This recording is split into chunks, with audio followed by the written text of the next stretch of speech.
Hey everybody, it's Matt Michaels here on the DeFalco Files, the creator of wrestling here in Las Vegas, Mr. Joe DeFalco. Joe, how you doing?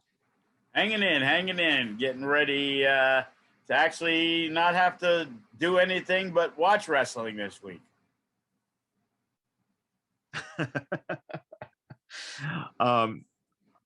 Is there when guys go to something like Tampa for WrestleMania week, do you follow any of that, where maybe you catch the Unguided on GCW or anything like that, or do you just kind of see them post things and just kind of see what's been going on? Yeah, it's more or less about them posting, and that's how you see. I saw one flyer that has Funny Bone and Remy Marcel on it, and Super Beast, who we don't really use, but we know well in the area. And you see those shows, and obviously guys like Jay Vidal and the Bad Bitches, they're excited. They're getting to do some stuff. So whether I see it or not, Jay's letting me know, hey, we're going to be on this show and we're doing this and we're going to be in Tampa because, with Lacey Ryan gone, the new Click is, actually, we won't even talk about the new Click. Might mess up future storylines. Yeah, and it's really cool to see Bad Bitches getting an opportunity to be on Effie's show, which is phenomenal exposure for them. GCW is going to be where you can catch Matt and Damian Drake. And then you're referring to Generation Championship Wrestling, who we have a little bit of a working relationship with. The Vegas Bad Boys is, kind of put out a little sponsorship for them. Remy and Funny Bone and Super Beast. So it's amazing how many opportunities people are getting. When you think of overall the experience of doing something like this, where it's a concentrated, everyone is there for this reason, whether it be, different companies or different wrestlers, of course, the fans. How important is it for a young wrestler to, if they get booked on something like this, to make as many connections as possible? Is this something that can really benefit, especially if people are seeing you live for the first time? Is this something that could benefit you in the long run?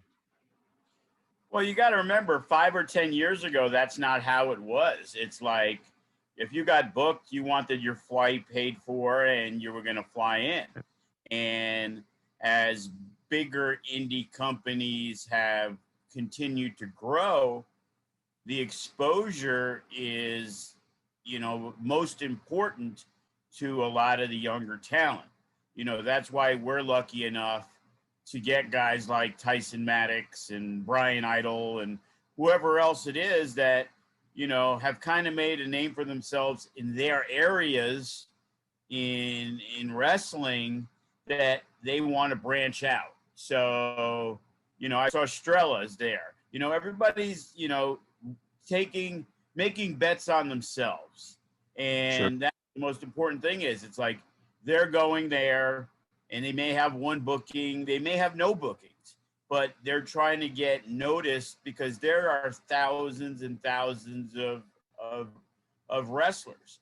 And, the ones that want, the hungry ones, the ones that are always looking to eat are going to be the ones who bypass other people who they may not be as good as. You Sure. know what I mean? It's like if I am doing a show at WrestleMania in Tampa, and for example, I love Eli Everfly. Just throw his name out there.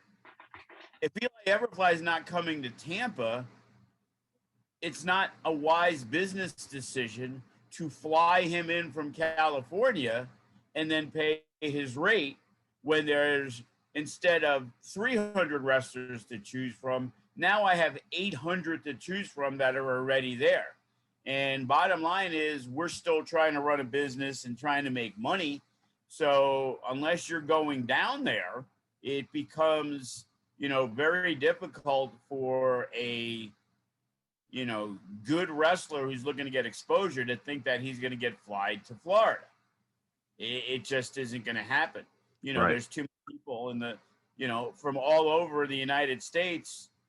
It used to be all the fans. Now the wrestlers have, taken that. And that's why GCW is involved with running 20 different shows. Right. And there's so many opportunities for people to get noticed. But the thing is, it isn't like you're going to go there and now you go on GCW and now you're the big breakout superstar. But now you might be able to get some people to now fly you that didn't know who you were because they thought you were a good person. They thought you wrestled well. They thought you did good business, and you're somebody that they would want in the locker room. And, Jay Vidal's in a good situation because he does still have his connections in Florida with Grell Academy. So he knows a lot of people.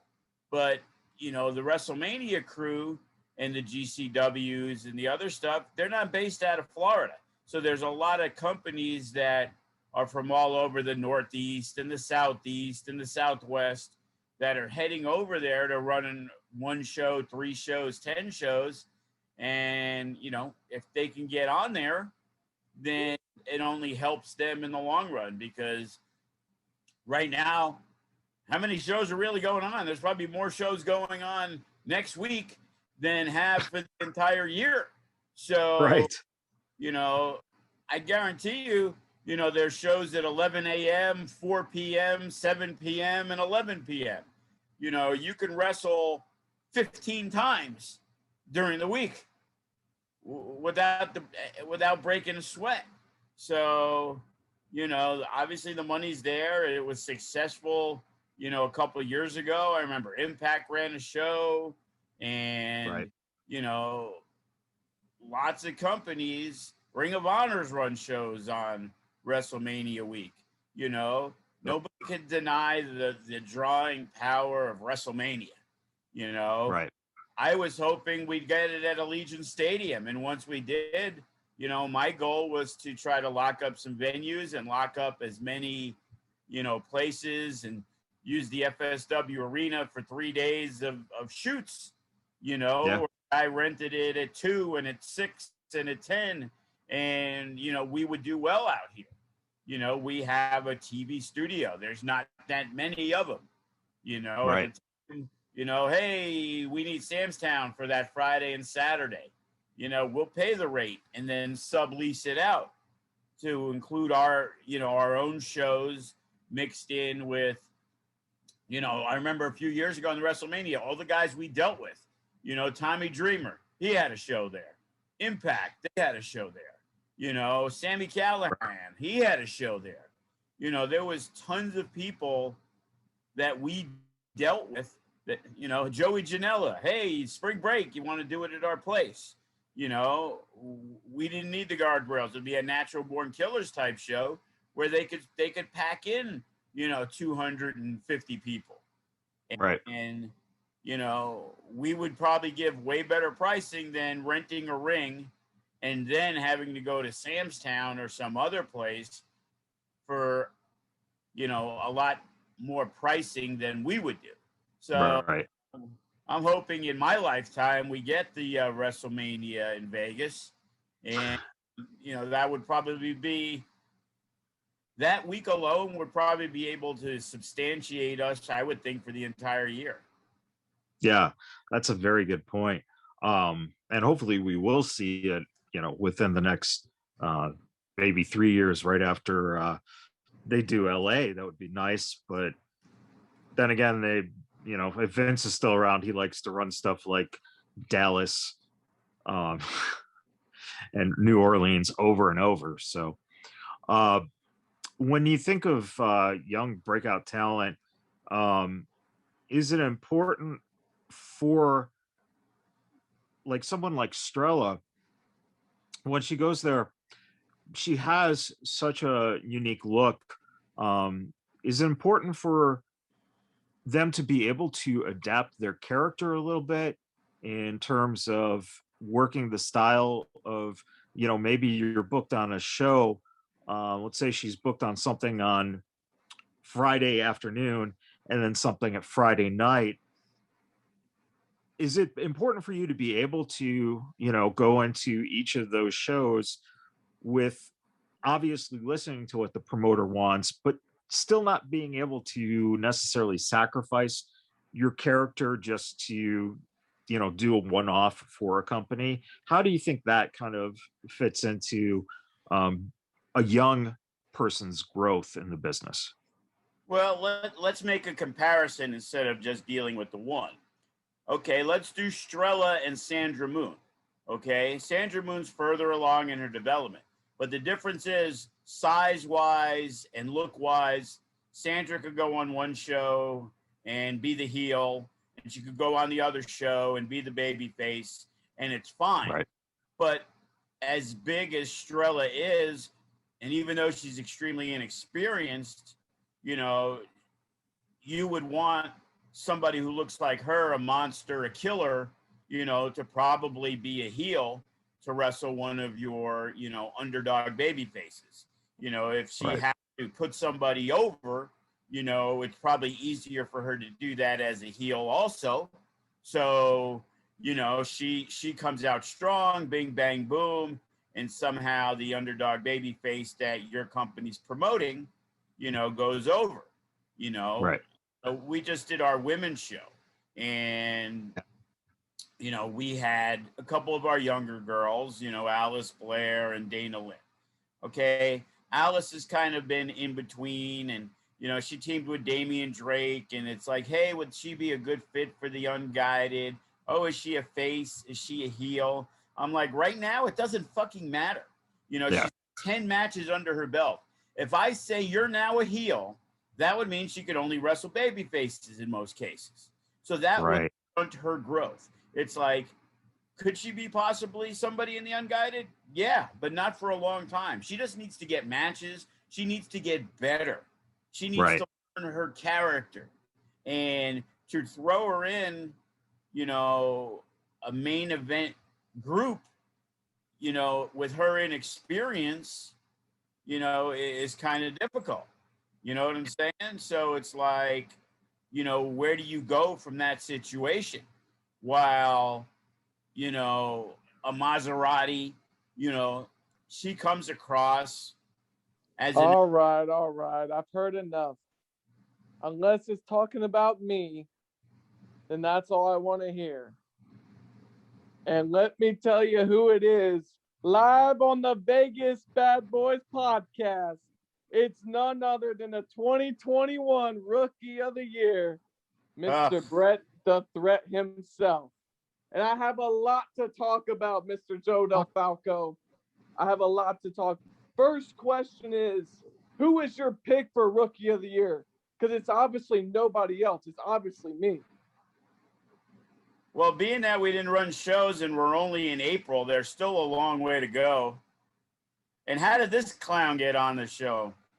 I have no idea, man. This is fucked up. Hey, man, listen.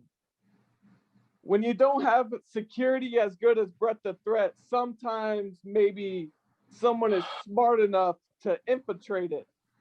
So maybe next time you want to have a better password lock. But that's besides the point. Let's get to talking about the Rookie of the Year, which is obviously going to be me. I mean, I couldn't imagine any of these other clowns being Rookie of the Year. I mean, who do we even have to even contend for? Nick Xander? I destroyed him in Utah. Davion? Bodie? I took them out in 3 seconds. So you tell me, who possibly could be a Rookie of the Year? I don't know. Maybe Strella can whoop your ass. Well, we can see about that. But I also want to hit on the fact of, Joe, he's been putting me in some very weird situations in the fact of who I've been wrestling against. Like, I've wrestled against Funny Bone when I was supposed to be in a 6-man. And I don't do 6-mans. I don't do pre-show matches, especially with guys like a Brandon G or a Nick Sander, because they're nowhere near my level. I'm at the level of an Ice Williams. I'm actually further than that level. But I want to know why Bret the Threat hasn't gotten a title shot yet. Because you've seen what I did to the Nevada State champion, Remy Marcel. I tore his arm off. I tore his ACL out of his freaking kneecap. So you tell me, with the experience that I have now, I've been traveling around the world. I've been traveling all around the United States, and I'm undefeated in my playbook. So I think Remy Marcel is next up for Bret the Threat. Well, as we jokingly talk about you when you're not around in most cases, and sometimes when you are around, being the Conor McGregor wannabe that you are, you talk a great game, and you definitely got some skills, but, we did give you good competition. We gave you Remy Marcel. We gave you Hyper Streak. We gave you Dave Mazzani. You didn't win any of those matches. Then you got put in a 6-man tag. And then you complained about that. So then the next time you were in it, you decided you didn't want to be. So you wanted a singles match. Well, you went around me because you didn't go above me with Rocky T. You went around me, and Rocky found a suitable replacement. He asked me if we had another room for a match. So I said, sure. And he goes, well, Bret the Threat, he's been talking a big game. Maybe we'll, humble him a little. And then after Funny Bone whooped your ass, it didn't humble you at all. So, and now you're suspended because of your own doing. I wasn't even involved in any of this. You and Rocky had a little love fest going on. And, you decided to attack a couple of our younger guys because you were offended that you weren't put on the show. So, where do we stand right now? I don't know. Guess you and Rocky got to figure that out. Well, I can tell you where I stand right now. I'm wearing a $300,000 pair of shades, a $1 million robe, and I got the hottest selling poster in Las Vegas today in my hands. So whether I'm suspended or not, it really doesn't make a damn to me, because Bret the Threat's the #1 merchandise seller on the market. When you don't put me on the show, the ratings drop to an all-time low. And you definitely know that if you put me in the ring with Rocky T, it's going to be bad, bad news, because I'm going to rip the pins and screws and needles and whatever he has in his back or knees. I'm pretty sure he's got screws and rods in every single joint, because the man's probably 70 years old. I think you're actually a little younger than him. I even think you're maybe a little bit more agile. Maybe even the Vegas Bad Boys podcast guys could probably even do better than he could. So he stands no chance against Bret the Threat. But after I'm done, if he even decides to finally step up to me, because I want Rocky T. I'm tired of him absolutely disgracing my name and my reputation. I'm tired of him booking me in matches against Funny Bone. Are you kidding me? That dude's a creep. You think someone like me needs to be even touching that guy? He needs to be absolutely 24 feet apart, not 6 feet, 24 feet apart. So Rocky T, when I come back, you have it coming to you, and it's going to be absolute hell to pay. And then after Rocky T, let me get on to what I was getting to. I think once I beat him, there's no question. Beat who? What are you talking about? Beating a guy who doesn't wrestle? What? That's an accomplishment? What are you even talking about? Absolutely. Everything I do is an accomplishment. We should have a celebration party for everything I do. And especially on my radar is Remy Marcel and Ice Williams, because they're the champs. And I know damn well I've already taken out Remy Marcel. He won when I got distracted by some idiot casino sloth that was telling me how good I looked. I looked over, and all of a sudden he hits me with a Northern Light suplex, and then he pins me. And he grabbed the tights when he pinned me too. So this match, I feel we would have to make a stipulation to make it fair on my part, because I got screwed just like every single other loss. Dave Mazzani, I was whipping his ass until the end, and then I got screwed.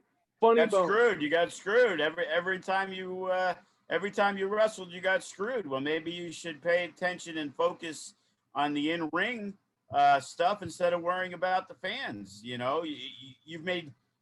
You've had 4 of those matches, and you've made an excuse why you lost all 4. You didn't win 1, you didn't win 2, you didn't win 3, and lost 1. You got a different excuse for every single match you lost, which is pretty much most of the matches you've been in. Why should you be the rookie of the year? Your record's like 1-7. What are you talking about? I'm on a 2-win streak right now, Joe. Like, I don't know Nico, you put me last minute against some North Cal casino sloth, and he came down and he got the business, and I haven't seen him since. I'm pretty sure he's still in hiding somewhere in North Cal. Nick Xander, I had to travel 6 hours for 5 minutes. So, like, these matches end quick. They don't go long with me. So I know against someone like Remy. There is nothing that scares me about Remy Marcel. There's nothing that scares me about Ice Williams. They talk a lot. They 6 miles deep, 8 miles out, whatever the little catchphrase they say is, or ice, ice, ice. But Bret the Threat will melt all of that off. Because when I take the No Limits, the Nevada State, and hell, even move on to the heavyweight champion, because I'm going to be the fastest rising champion in history. I'll have 1 belt here, 1 belt here, and 1 belt here. And there will be no choice but for you to recognize me as not only Rookie of the Year, but as the marquee wrestler of FSW. So what do you have to say about that, Joe? Please tell me. I mean, I'm not telling lies. I'm very humble. Oh, you done yet? Yeah. Are you done? Yeah.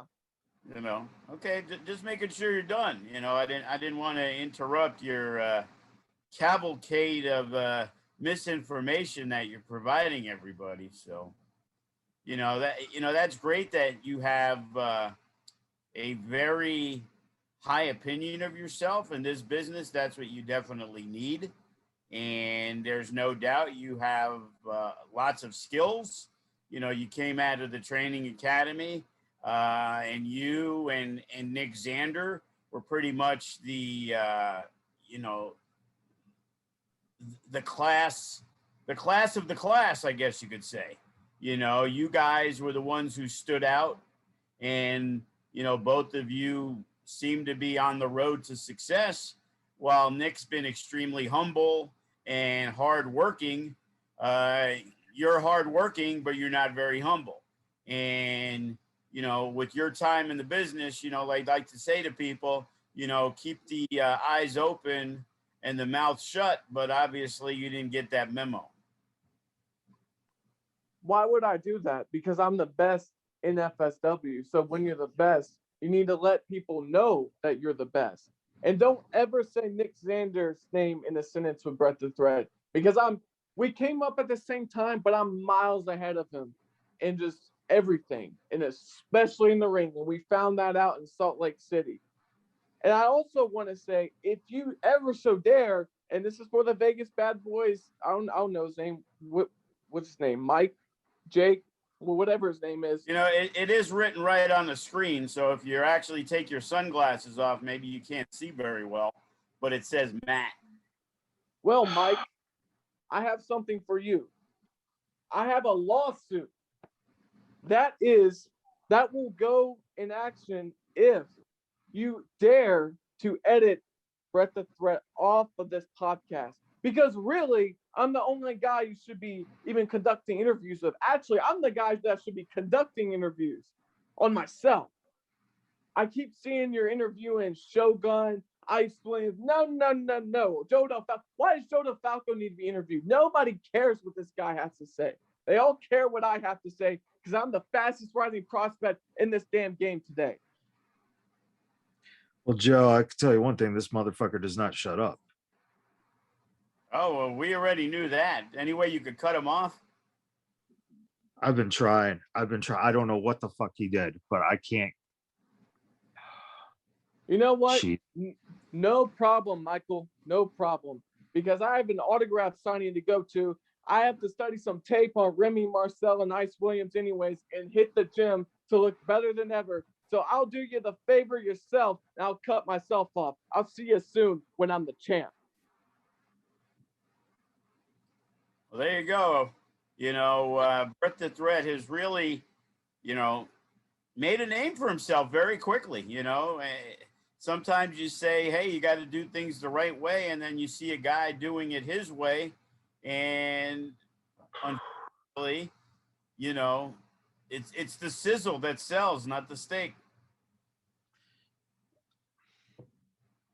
I don't even know what to say. Jesus.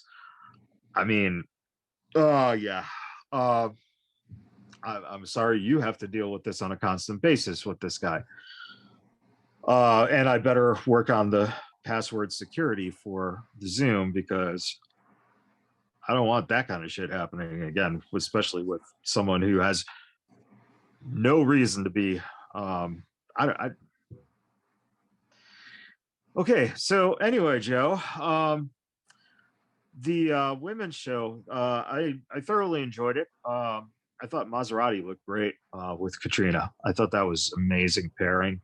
And you were speaking earlier of Strella and Sandra Moon. It was a nice little match. You see a lot of when Sandra Moon gets angry and she gives out those visceral screams, man. It just makes me so excited, because you see this little happy ray of sunshine, and then all of a sudden she is just a bull. And especially with Strella and their rivalry, man, that was a great match. Well, I'm going to be honest with you. I was thinking that the winner of this match would just really move on, and whether it was Strella, that would be the next opportunity for Maserati. But because of the way the ending went down, Sandra Moon really didn't get a clean-cut victory. Even though Strella was the one who removed the turnbuckle, she kind of cost herself the match. So, we're looking, when we come back in 2 weeks on the 16th, as I'm putting together the card, I really think we need to have some finality before somebody moves on.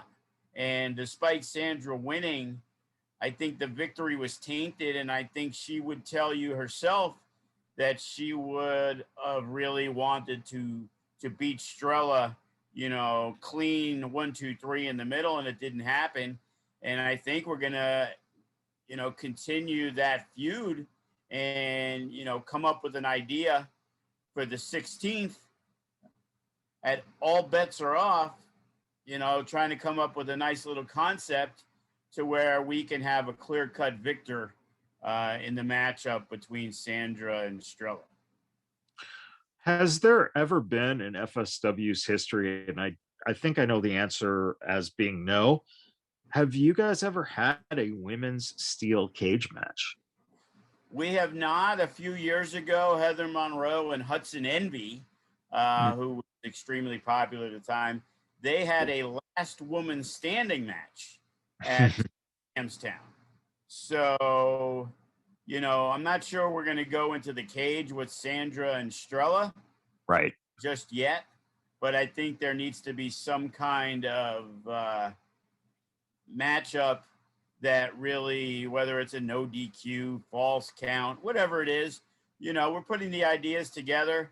We also like to do sometimes, little things where the fans get to pick the stipulation, and we do a drawing and the winner gets to pick, one of the, 4 matches or 5 matches that we have an idea for. It worked very successfully in the past. And it's something that we, trying to be interactive and doing different things, so, initially the 16th was going to be a future shock, but we have just too much talent. And we got shows up the yin yang, the 16th, and we got the 24th is going to be big, Ground Zero with Brian Pillman. And then we'll probably take off the 30th. And then we got, a big show the 8th, and then the 14th. The day before GCW, we're going to run a very big show called Changing the Game.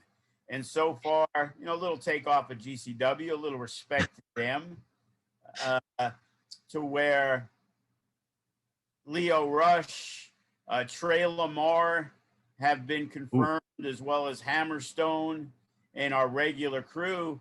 And we're also working on, you know, discussing some of the guys that are available that are going to be in town for GCW that week. You know, we're talking with Chris Dickinson. We're talking with Jordan Oliver. You know, my kid came up with a thought that, hey, a good matchup would be the Bad Bitches and Effie against, say, Lights, Camera, Faction. You know, Oh, wow. Yeah. so, you know, we're really looking to get put together, you know, that's like the first Mecca show returning on the May 14th. April 24th will be big. You know, April 16th, you know, we're still making moves. Toko Uso is going to be back. Sefa Fatu is going to be on the show.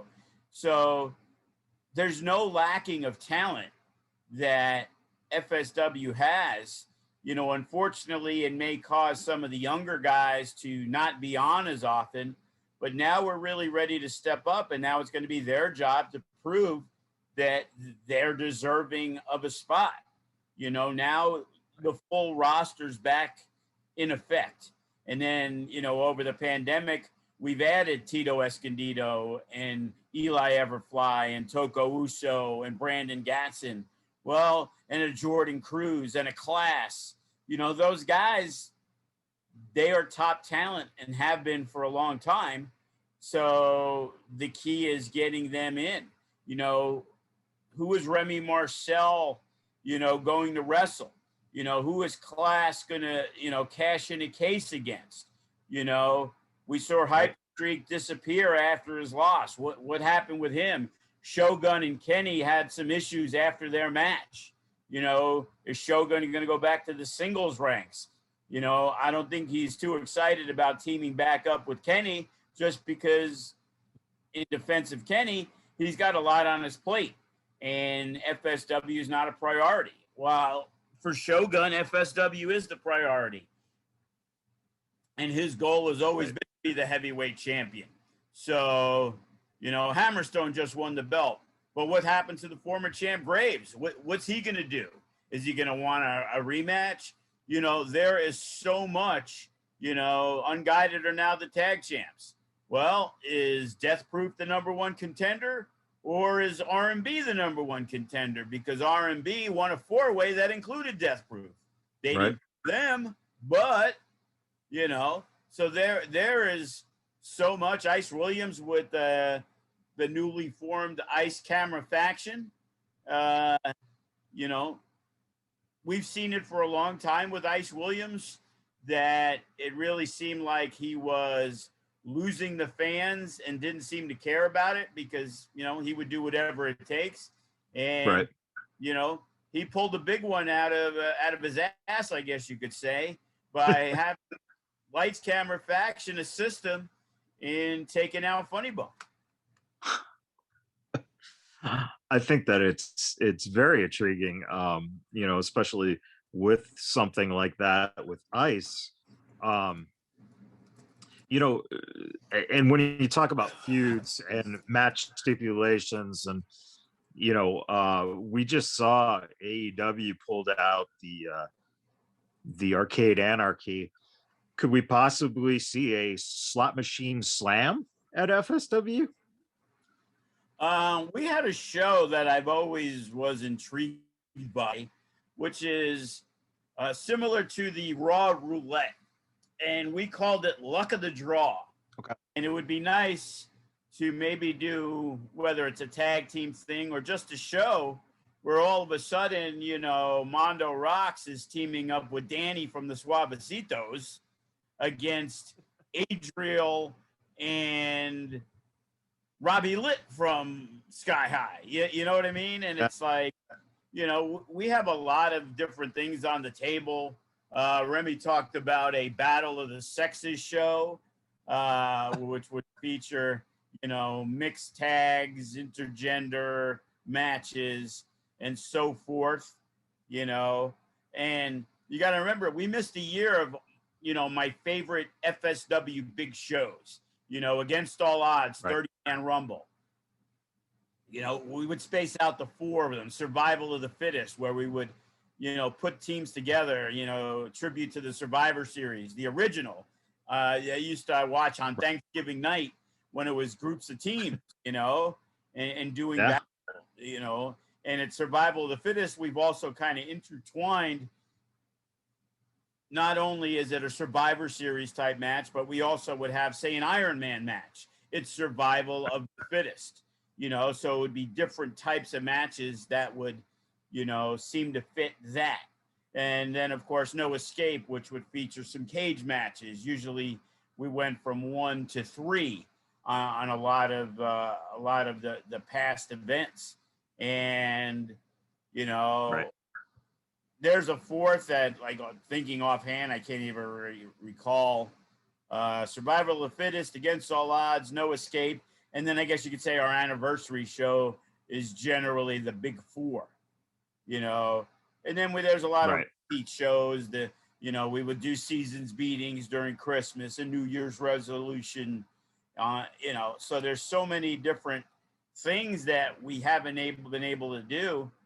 So, we might go 4 straight months with big show after big show after big show, just putting out a couple of the flyers for Pillman and Leo Rush and basically saying, hey, we're open for business. I've seen some familiar faces that we haven't seen over the last year, immediately try to buy up some tickets. So, Yeah.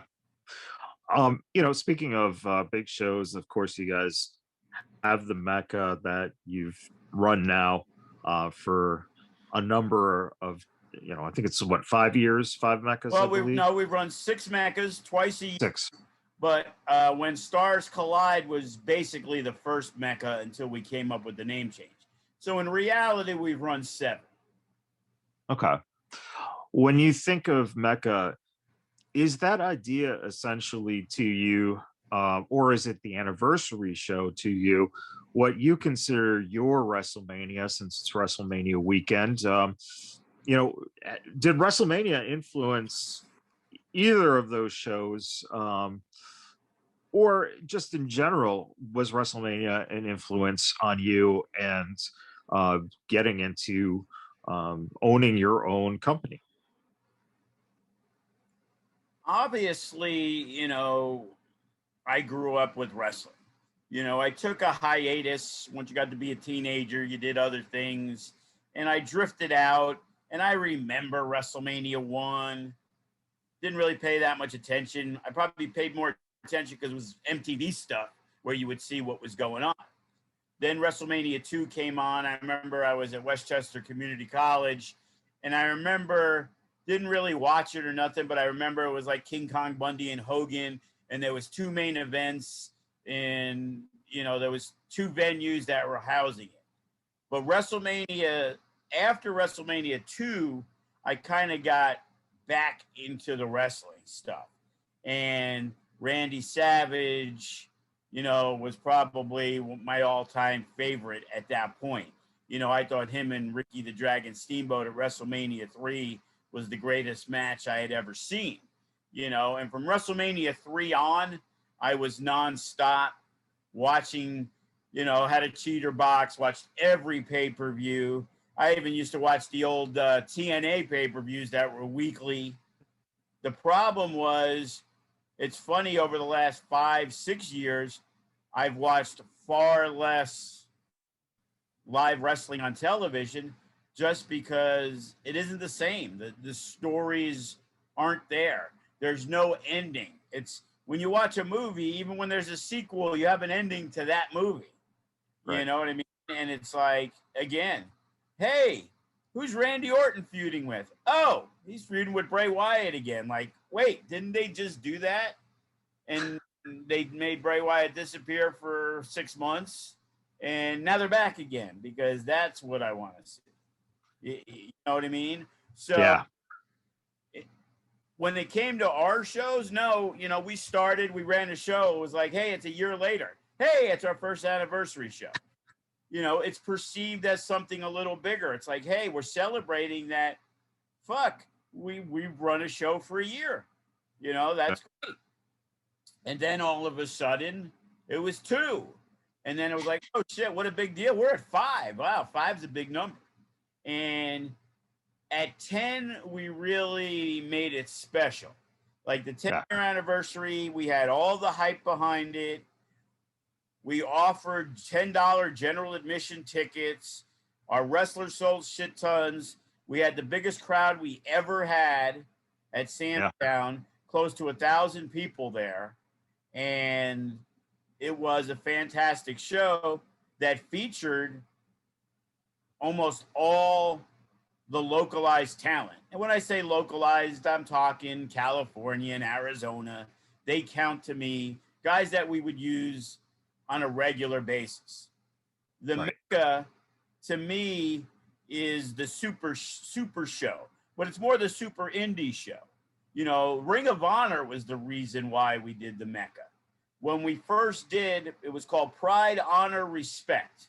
That was the idea of running the day after Ring of Honor. They did their anniversary show for the first time. They did it at the Orleans Arena, and we followed suit the next day. And we had Silas Young, and we had Rocky Romero, and of course we had Kenny King and the Reno Scum, who had wrestled in the pre-show the night before at Ring of Honor. And we had a show at Silverton, and we had the lowest draw of any casino show we had done that year. Wow. And it was understandable. We didn't have big name talent. A lot of the Ring of Honor fans who would come in didn't really know who we were. We had a couple of the, you know, low to mid card guys in Ring of Honor. So we weren't doing it at Samstown at the time. We had the falling out. So, but we helped out because, you know, we would help them with the crew and everything. So I remember going to Samstown and talking with the people there, because I believe that was the next year. I don't think we did a show the first year after when Ring of Honor was at the Orleans. It was at Samstown that we did it the next day at Silverton. And it was like, oh, when you guys coming back? And it's like, well, not when you fucking rob us on your feet when we're bringing this talent to you. Like, I had Ring of Honor guy call the Samstown guy to talk because Ring of Honor had to rent all the stuff to use a ballroom at the Orleans, you know? And I'm like, this is a better fit for you, blah, blah, blah, blah, blah. The deal get hooked up, and all of a sudden they're raising the rate on Joe. You know what I mean? And so what happened was we ran that show, and even in the main event, it was a great main event. I believe what we did at that show was we had a Impact guy, which was Willie Mack. We had a Ring of Honor guy, which was probably Kenny King. You know, we had an FSW guy, which I believe was Sean Ricker at the time, who may have been the champ. I'm not even sure. And I believe, you know, we had a AAA guy. I'm not even sure who the 4 in there was, but I think it was a Lucha Underground guy. It might have been Brian Cage. You know, it might have been Cross at the time. I think Cross was probably the champ, not Ricker. And we did that 4-way battle. And it was like, wow, this thing, you know, we didn't get killed, but we definitely did not have a lot of people. You know, Ring of Honor was charging $85 for front row. And then they were charging $75 for second row and $65 for third row. You know, you're in the 6th row and it's still more than our front row. People were kind of spent out Friday, Saturday with Ring of Honor to worry about the Sunday show. And as the time came for the next Ring of Honor show, I had an idea. I called up Brian Cage and I'm like, hey, Brian, this is the idea I'm looking to do. You know, the fans, it's nothing special. They can miss an FSW show and just come to the next one. This is a big weekend. There's going to be a lot of out-of-state, out-of-country fans coming for Ring of Honor's anniversary show. So the idea is, what can we do to get some of those fans to come to our show? So I figured out the idea of, hey, what if we did our own Wrestle Circus type of show, who was getting some steam in Texas. And I knew we had Brian, and I knew we had, you know, some of the guys that we had become friendly with over time. And, you know, he had mentioned Keith Lee to me. That was like the number one guy, and we set that match. And, you know, we contacted Davey Richards, and we contacted, you know, as much talent as we could. And, you know, Willie Mack, as usual, you know, a Jeff Cobb who couldn't do that one. He did the next one. But the idea was trying to make this super show, and it worked. Where I remember being in Samstown the night before at the Ring of Honor pay-per-view with my swiper, literally selling tickets before the Ring of Honor show was actually starting. Wow. You know, and Yeah. I think we got something here. And we called that When Stars Collide. And, you know, I even believe Matt Hardy was on the show, because I think Matt ended up showing up with Jeff the day before at the Ring of Honor. Don't hold me to it, you know, everything kind of groups together. But Sure. I remember seeing a flyer, and I remember with Davey Richards, because he didn't show, that we made it a three-way with Sami Callihan that killed it, you know, and at that point, we didn't really use any FSW talent. You know, Right. it's just a super show. And then we incorporated the Hammerstones to see how he would do when you had him work Callahan. And we started influxing more and more of the FSW guys. So instead of branding the Mecca, which initially the idea was totally separate, different company, but it's like FSW has enough of a fan base. We have a history that including the Mecca as part of FSW was the wiser decision. And Right. that's where we went with the Mecca. And we ran it every 6 months whenever Ring of Honor was here, because we felt we would get a better turnout. You know, our regular FSW fans are great, but there's only so many of them. When you have another 500, 800 people that are coming into town, now all of a sudden, by the third one, the fourth one, hey, we're coming to town, you're running a show. Now these people have become, you know, our Facebook friends and our Twitter followers. So now a lot of these out-of-state people were aware of what we were doing, you know. And even the last one we did in March, we had pre-sold a few $1,000s for the next Mecca, which we were going to run AEW weekend, and we were going to run it that Sunday. And we had set up the tournament at Mecca 6, and, you know, we were going to have the semifinals and finals of the Mecca Grand Championship tournament. And, of course, that all went by the wayside. But, you know, that's the origin of everything that went on, you know, with the Mecca and bringing in, you know, whether it was the Rascals, you know, it's like, you know, Matt Riddle, Jeff Cobb, you know, look at the biggest stars of independent wrestling and, you know, people that actually were signed, you know, Cross wrestled John Morrison on the first show that we had. He wrestled Tommy Dreamer later, you know, he wrestled, you know, match after match after match, you know, and Ray Phoenix and Pentagon Jr. And it was like all the dream guys that we wanted in an FSW ring. You know, I wanted Pentagon and Phoenix since the day we decided to do a show, you know, and, you know, we got that opportunity. And, you know, we were hoping that, hey, Mecca 7, it's coming, Memorial Day weekend. And then it was like, oh, AEW is going to Florida. So it doesn't make sense for us to do that because we're just not ready. Right. When you think of, you know, you said you don't get a chance to watch a lot of wrestling just because of, you know, the storylines and etc. being a little, you know, overplayed. Is there anything that you're looking forward to coming up here for either NXT or WrestleMania itself. Do you think that Cross ends up beating Balor?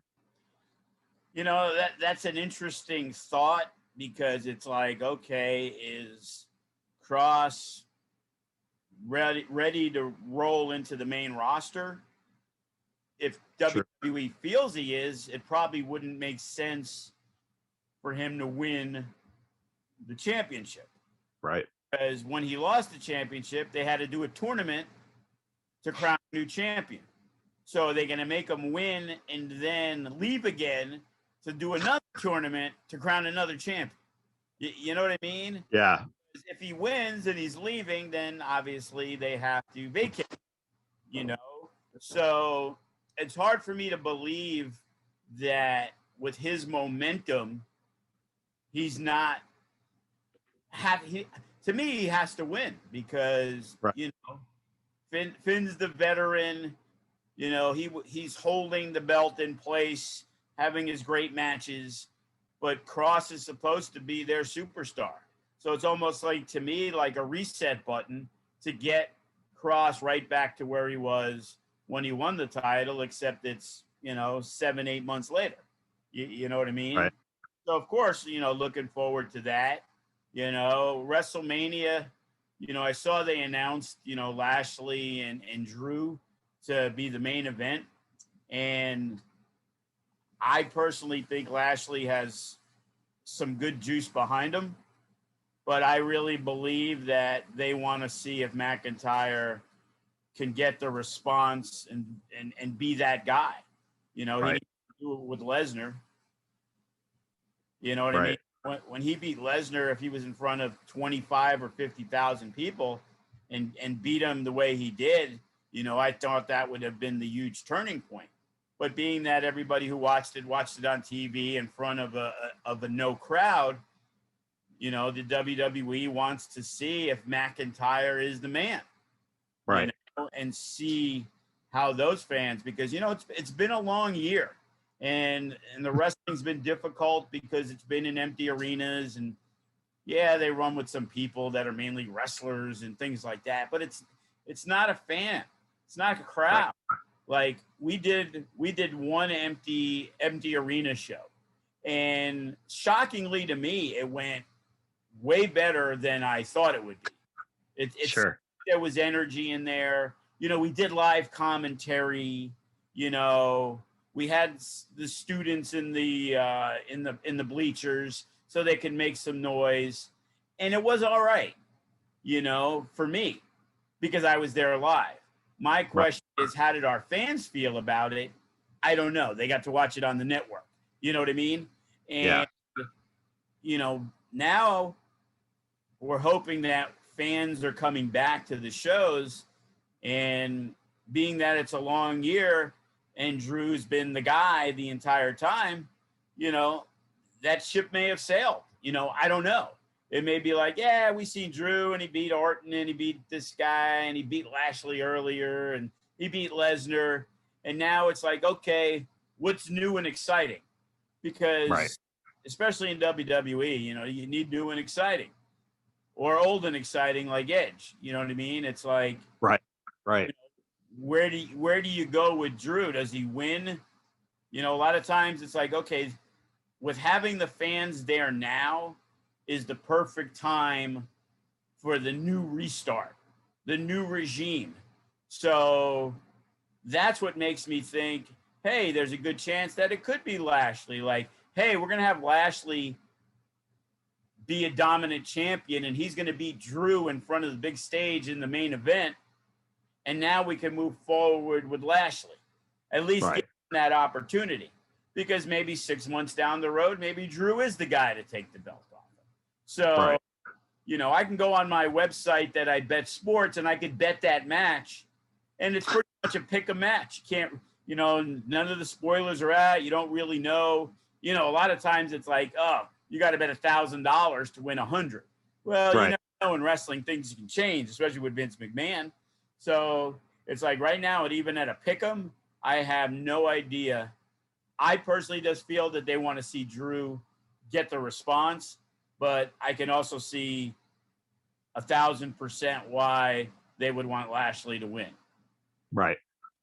Along those same lines, what happens in terms of, and you've booked three-way matches like the SmackDown Championship match, where you have three established stars.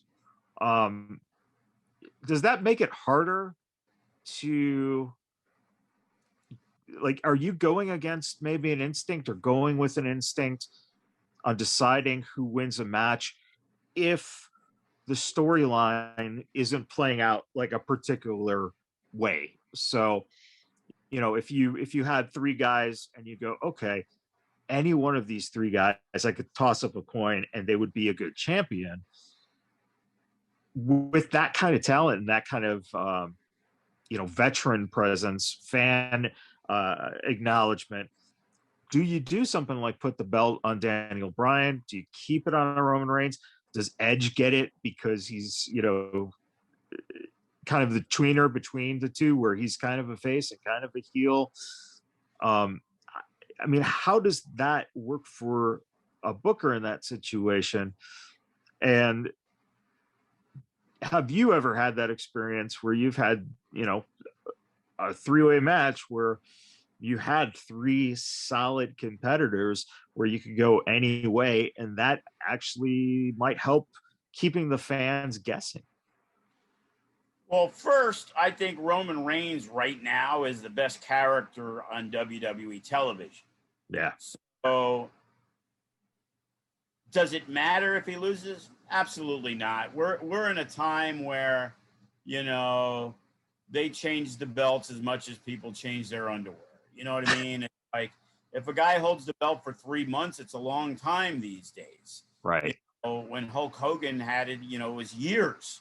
So when he finally lost it to Ultimate Warrior, it's like, oh my God, I can't believe it. It finally actually happened. So the fact of the matter is, in the WrestleMania main event, let's just say Roman Reigns loses to Edge. Guess what the main event next month's going to be? Edge against Roman Reigns.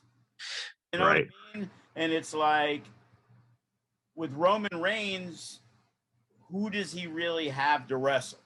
Who's a contender that people look at and say, oh, this is a threat? Like, they were building it up, and you could see they kind of slowed it down because they knew they weren't going to get Roman Reigns against The Rock, which would have been a money match of all time if it would have happened this year. Especially Heyman and The Rock, and they would have built up the head of the table gimmick, and all that stuff. But right now you got Edge, who's closing in on 50, who didn't wrestle for a bunch of years. He's a great story. He wrestled Orton, came back, got hurt again.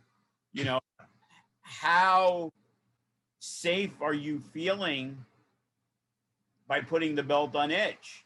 Daniel Bryan, he got added at last minute. Like, to me, it's like, did they add him because they're concerned that Edge may not be able to go at the level he once had? Because, Edge was fantastic.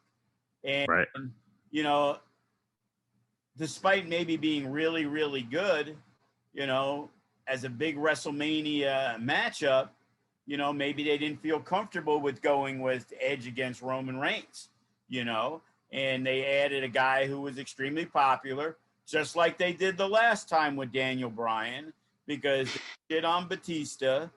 And despite the fact that people liked Batista, which they did, the fact was, at that point, Daniel Bryan was red hot, and they gave him the belt. Yeah. Right now, Edge and Daniel Bryan aren't red hot. Roman Reigns is. So to me, that would mean keep the belt. The closest thing we came to it was when Ricker, Eli Drake, LA Knight became the champion. Was that the match, Joe? Yes. Ricker, it was the three-way between them. And Kevin Cross got his rematch. And then midway through the match, Hammerstone cashed in the case, but wasn't able to put him away. Like usually when you see Money in the Banks and stuff like that, the guy takes advantage, especially as the heel. But Hammerstone wasn't a heel at the time. He was a babyface. But he came in, he didn't get the job done. So now we kind of had a full three-way match between Cross, Eli Drake, and Hammerstone. At that point, I'm pretty sure nobody had an idea who would win. I think most people probably thought Cross would get the title back, you know, but that's when we decided to pull the trigger with a guy who was fresh, and then we were going to do a heel turn right after the match, turning on his partner who congratulated him, and then he shit all over the fans.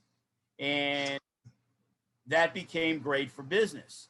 And that was the day Hammerstone became a superstar in the eyes of FSW fans. He was always a star. You know, in Gods of War with Graves, they were one of the most popular guys, tag teams that we had. But now he was on the level of the main guys, the Brian Cages who became, and Eli Drakes and Cross, and the way people perceived the Kenny King.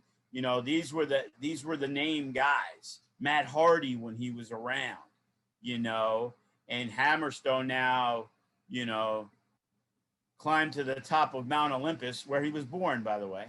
And, you know, he became our champion, and that's how we made him the superstar that you currently see today. When you think about the overall impact that a big show like WrestleMania has had on wrestling since the first one in 1985, can you feel that WrestleMania survived the toughest time, and that was right before the Monday Night Wars, in that period of like 92, 93, 94, 95, when typical viewership was down? And I think a lot of it has to do with kind of what you said earlier, that fans at that point were now basically teenagers, the ones who had grown up with WWF as, you know, as a kid, were becoming teenagers and early 20s. If WrestleMania would have, let's say, failed at some point within the first 10 years or so, would wrestling had survived the fall of a WWF if they couldn't do it? You know, would WCW have been able to survive? Would wrestling now possibly be just smaller companies with more so local TV deals, almost like it was in the territory days? I think because of, you know, I think it would be really difficult for the territories to continue, just because, you know, in Oklahoma in 1984, there wasn't the reach other than, say, WWE. You weren't going to be able to get the Ring of Honors and Impacts and New Japans, you know. Right. WWF had to spend millions and millions of dollars to become broadly across. AWA was a national company, but they were based out of Minnesota, but they couldn't hang. They didn't have the budget. They weren't paying those guys. So, you know, look at an AWA show, you know, a year and a half before WrestleMania, and you had, you know, 20 guys who were now in WrestleMania. Yeah. You know, you had Shawn Michaels and the young Marty Jannetty, and you had Hogan, and you had Big John Studd, and you had, you know, they had their guys that stayed there, the Kurt Hennings, the Nick Bockwinkel's, but Nick was probably 50 years old by then. You know what I mean? And it was, you know, all those guys, Superfly Snuka, they all came over because, hey, we're running nationally. We're running all over the United States. There's too much money to be made as a wrestler there. You know, you can only make so much wrestling the Oklahoma, Texas, Nebraska,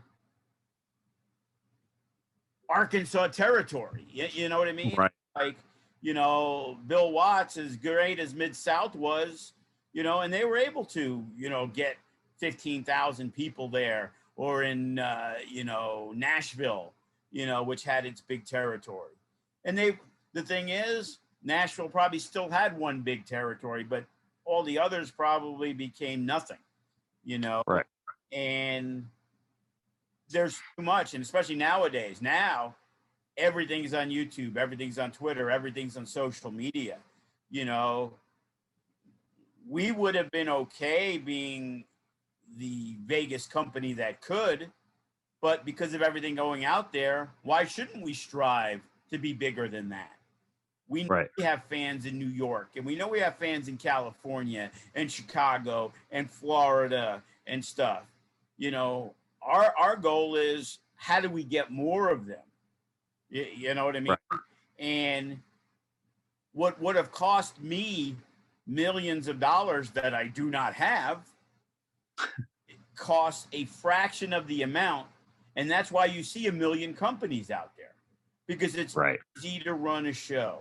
It's like, as I said, my biggest argument was when we first went on TV for commercials to get the word out, we had to spend money. Right. Now you go on Facebook, you get friends, you go on Twitter, you go on Instagram, you post stuff. The cost to promote a show, you know, is 1/20th of what it was. You know, anybody could book a show for, you know, $1,000, even less, because they use a bunch of garbage, or let's just say inexperienced younger wrestlers. Right. And then they mix in a couple of guys that are worth a shit in that area. You know, I'm not even talking about going out and spending hundreds of dollars to bring in, you know, a semi-name who used to work for WWE for $500 or whatever, and a flight. Right. You know, you're already almost $1,000 there. I'm talking about using the local talent, kind of like we do, but the difference is we use 12 or 14 of those guys on a show instead of 3 or 4, and then just put filler in the rest, because the 6 people are the ones who cost 90% of the budget.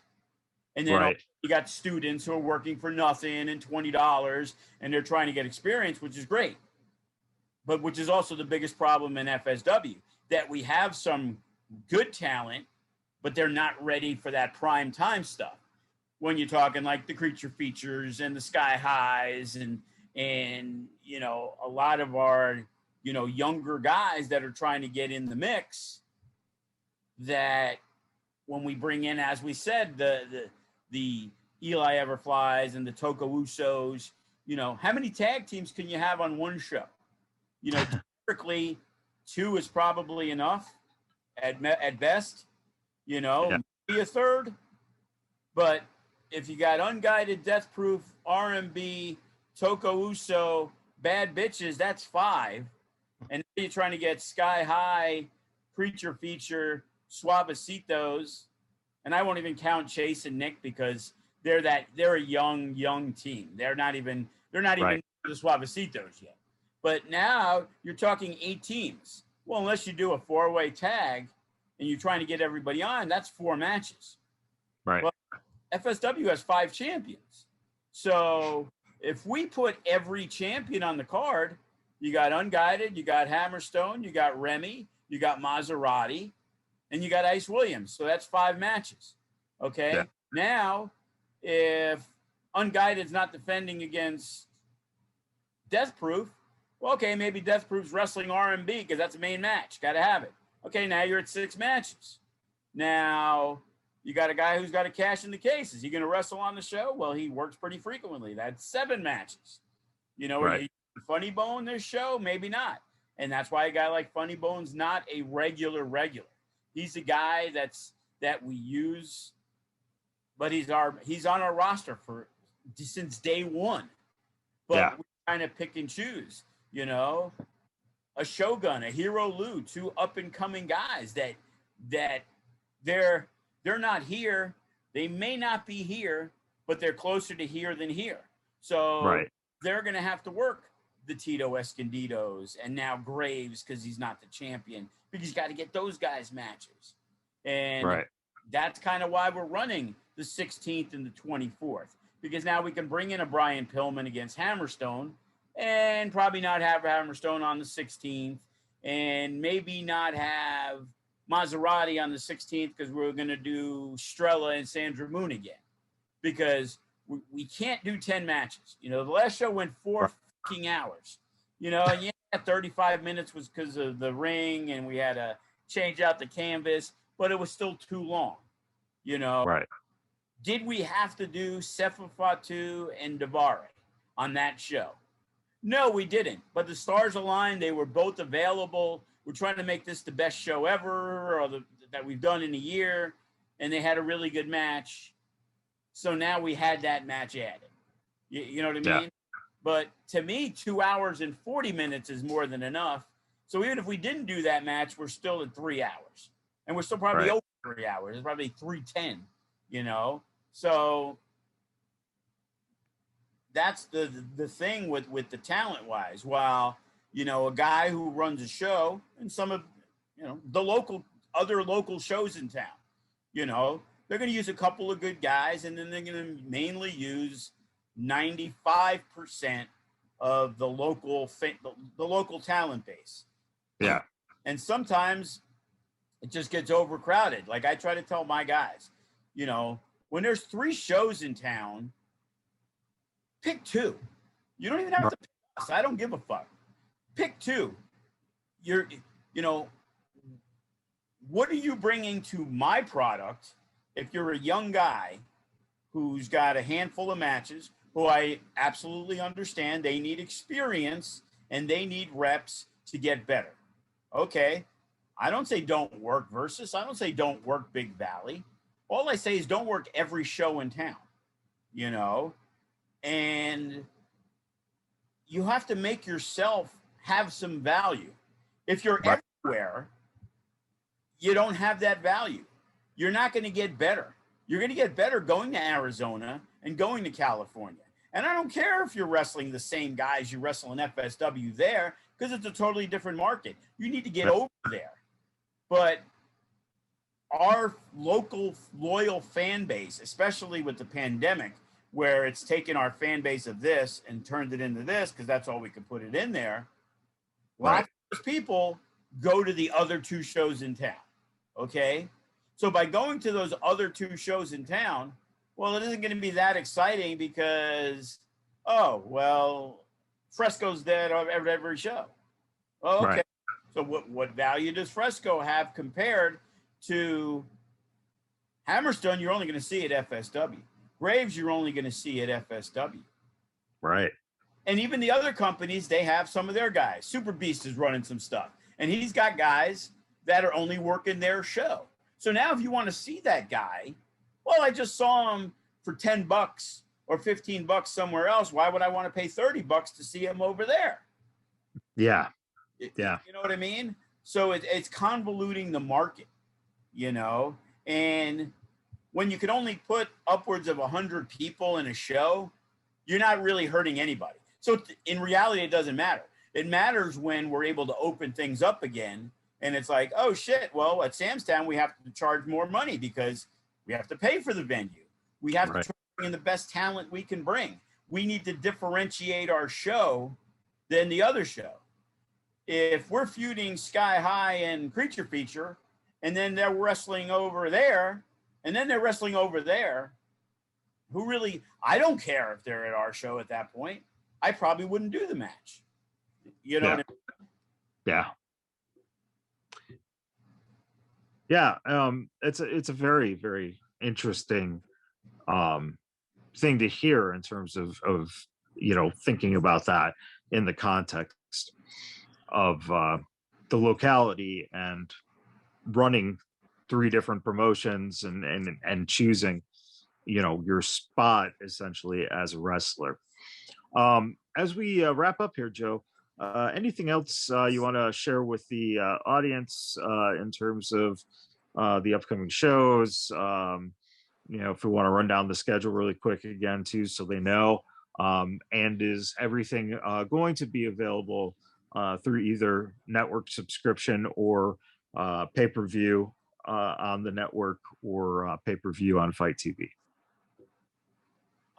In most cases, the big shows like April 24th and May 14th are going to be on pay-per-view.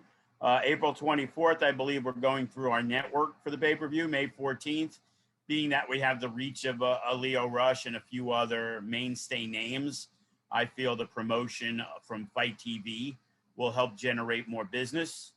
Again, we're taking this one where we get this much, and we have this one which gives us that much, but this one has this much of a fan base, while we have this much of the fan base from the network. You know what I'm saying? Sure.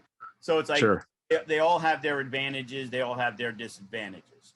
April 16th, we're probably going to do a network exclusive event. The 24th, like I said, FSW network pay-per-view. We're changing it up a little bit. So the way it isn't, if you're a non-subscriber, you pay $15. If you buy the pay-per-view for $15, you get the network for the month. Yeah. You know what I mean? So it's just included. Yeah. So instead of back and forth, and it's like, some people are confused. Hey, I just bought the pay-per-view. Well, now you get to witness what's going on. You get to see Zoe Stark, and you get to see Karrion Kross and Chris Bay and all these other guys, and the network exclusives and some of the funny shows and some of the other shows. And now you have a month to see, hey, you know what? For $7, this is worth it. Because then if I buy the pay-per-view next month, that's $8. I'm at 15 anyway. Well, I have the network, so we'll just let it keep rolling. You know what I mean? So. Yeah. That's the advantage there. The 30th, we're taking off, just like this week we're taking off. Half the roster is going to Florida anyway. Then we come back with Saturday, May 8th, where we're looking at doing a pretty big show, probably another network one. And then May 14th, the GCW weekend. So the Friday, Saturday, they're running two different shows. I'm not sure the other one. It's WrestleCella or something like that. It's Jimmy Iovine from California, sure, that one, and they're bringing in some good talent, absolutely, for that.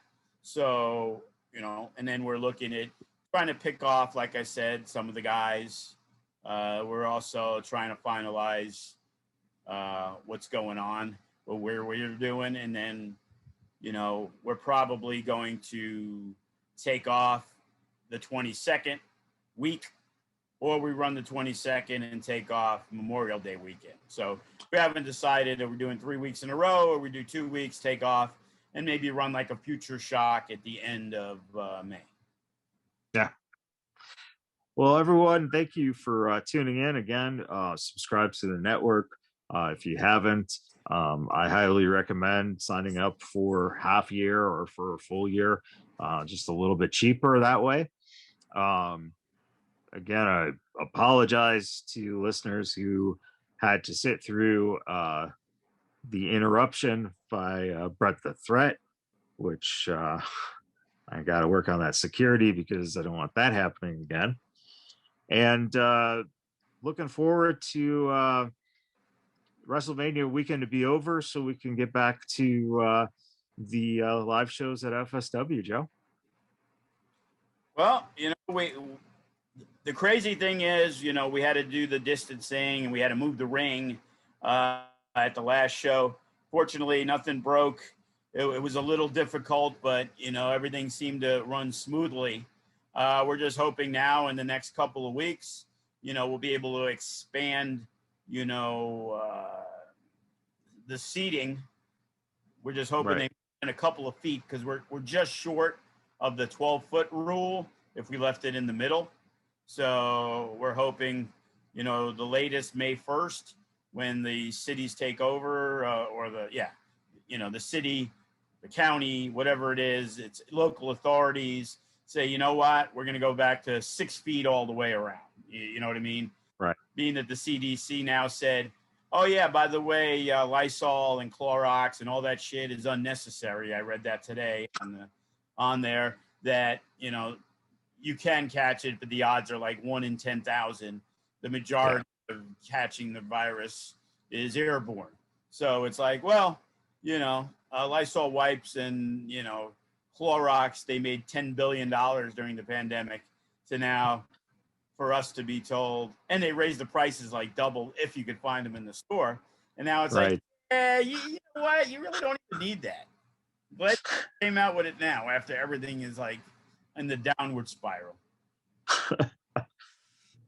Well, everyone, I hope that you enjoyed this episode here. Again, follow the Vegas Bad Boys and all of the podcasts that we release during the week. And of course, follow FSW. And I'll tell you right now, if you tune into the network, you're never going to find yourself yawning like Joe just did, because there's a lot of great stuff, a lot of great action on there. And it's definitely worth checking out. And until next time, everyone, we'll see you then. See you then.